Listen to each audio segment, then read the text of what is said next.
નમસ્કાર મિત્રો સ્વાગત છે તમારું અમારી યુટ્યુબ ચેનલમાં। સૌથી મોટા અને અગત્યના સમાચાર સામે આવી રહ્યા છે કચ્છથી। કચ્છના ખાવડાના સૌથી મોટા સમાચાર।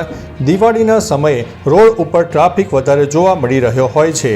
તમામ લોકોને પોતાના ઘરે જવાની ખૂબ જ ઉતાવળ પણ હોય છે। આ વચ્ચે અકસ્માતો પણ વધી રહ્યા છે। આ વચ્ચે અકસ્માતનો વધુ એક દુઃખદ સમાચાર સામે આવી રહ્યા છે।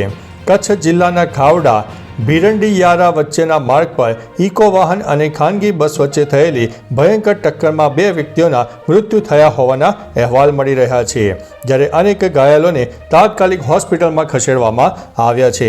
મહત્વનું છે કે આ અકસ્માતમાં ઇકો ડ્રાઈવરનું ઘટના સ્થળે મોત નીપજ્યું છે। અકસ્માત બાદ પોલીસ ઘટના સ્થળે પહોંચી ગઈ હતી અને મૃતદેહને પોસ્ટમોર્ટમ માટે મોકલીને અકસ્માતનો ગુનો નોંધીને આગળની કાર્યવાહી હાથ ધરવામાં આવી છે। મળી રહેલી માહિતી અનુસાર બસ દ્વારા અન્ય વાહનને ઓવરટેક દરમિયાન આ અકસ્માત સર્જાયો હતો। ચાલો મિત્રો, ફરીથી દેશ અને દુનિયાના સુપરફાસ્ટ સમાચાર લઈને મળતા રહીશો। ત્યાં સુધી અમને રજા આપશો। નમસ્તે।